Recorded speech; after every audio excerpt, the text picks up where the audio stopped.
J'ai rouvert la bête pour venir fixer maintenant les éléments du FPV.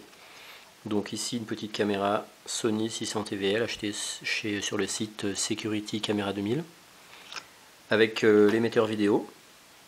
Et donc l'émetteur vidéo, c'est une prise avec 3 brins.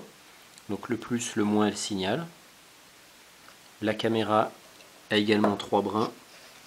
Le plus, le moins et le signal.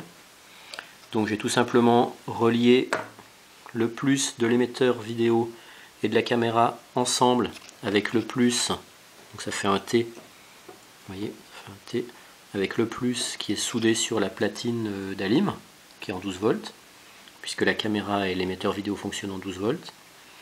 Le moins de la caméra avec le moins de l'émetteur vidéo relié au moins de la platine d'Alim.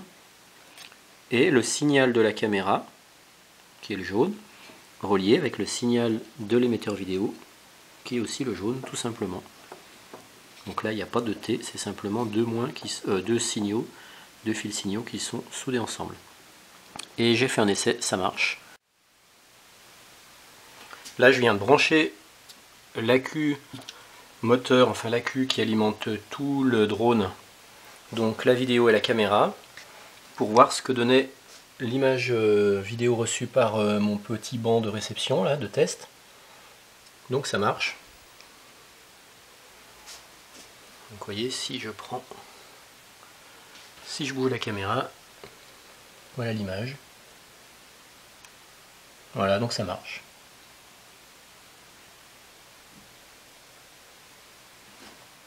Maintenant, il me reste à savoir comment je vais fixer la caméra, et c'est pas évident, donc j'ai dû la recouper un peu parce qu'elle rentrait pas.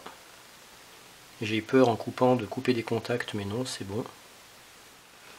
Mais il faut que je trouve un moyen de fixer cette caméra de façon assez solide entre les deux plaques de châssis.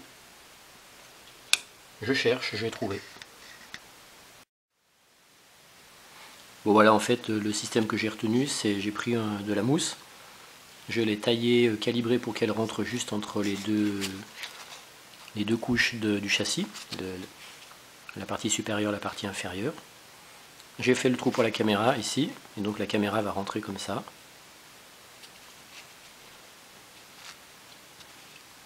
Voilà. Et donc là j'aurai quand même déjà plus de facilité pour fixer ça dans le châssis, puisque là ça peut tenir. Et là pour l'instant je vais tout simplement mettre un gros adhésif côté là, pour fixer cette plaque là de la caméra sur cette mousse. Je vais simplement mettre un adhésif comme ça là, tac, tac, tac. Voilà, ça fait ça. C'est marrant, on dirait une petite GoPro. Donc ça va venir là. Donc justement la GoPro elle viendra ici. Donc là je rappelle que le drone est à l'envers. Si on veut voir à l'endroit, on est comme ça.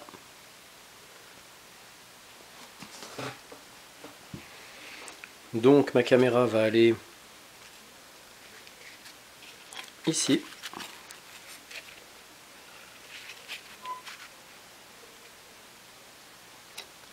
Et ça. Le but, je rappelle, c'est que je puisse enlever ça facilement, l'ouvrir si j'ai besoin de dessouder, de remplacer un ESC, donc d'intervenir par ici. Et donc la caméra doit rester là comme ça.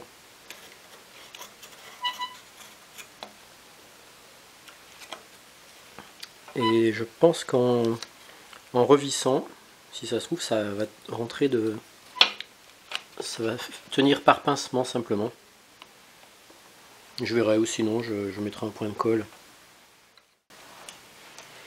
Donc la bande de LED, comme toute la communauté ergonais l'a trouvée par Baron Rouge, Marco, qui avait dégoté ça sur Hobby King. Alors là j'ai déjà une petite prise,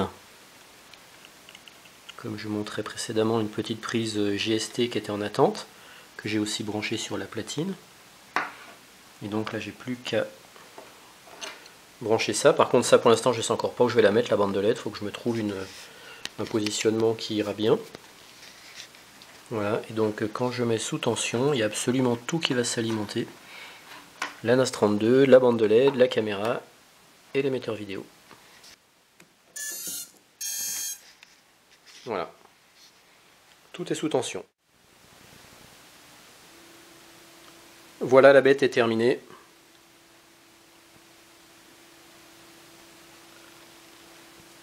Il me restera à vérifier le centrage. C'est pas facile de centrer sur un seul point. Donc je ferai des essais et puis éventuellement je demanderai conseil aux pros. Donc on retrouve mon récepteur radiocommande, mon émetteur vidéo, la GoPro, la caméra FPV là-dessous.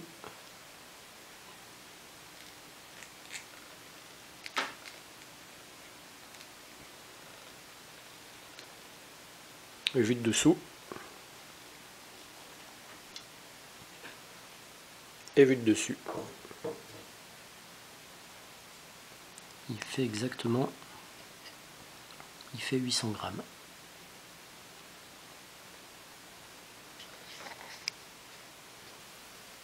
Voilà, j'ai fixé peut-être provisoirement ou peut-être définitivement la barre de LED.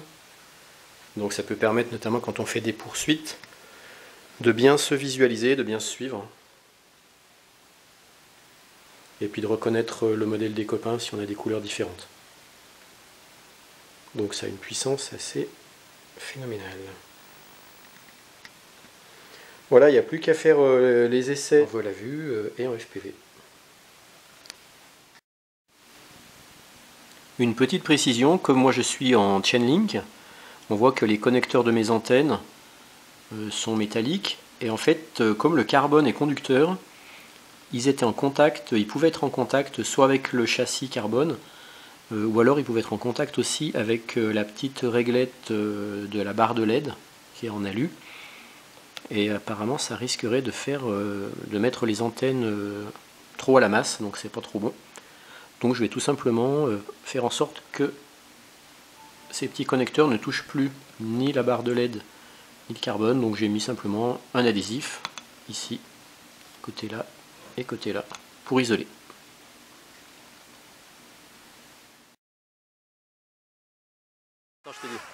Voilà, c'est Hugo pour le Maiden. Ah, c'est moi qui pilote, ça me paraît. Ah bah voilà, c'est bon. Bah, c'est mou, hein. Ouais, j'ai senti aussi. Ouais, c'est mou, ouais. Il y a de l'expo là. Mais il vole. Bah voilà. Il ira bien pour débuter là avec. Tiens, tu peux l'amener par là que je le. Plat, hein. Par contre, il est. Ouais. Son niveau, Il part en arrière, hein. Il est en arrière. Ouais. Donc il est mal équilibré. Non, à mon avis, ça. Il met les accélérants. Je sais pas. Les PID. Lesquels de PID? Merci Hugo Bah, pour le voilà. Maiden.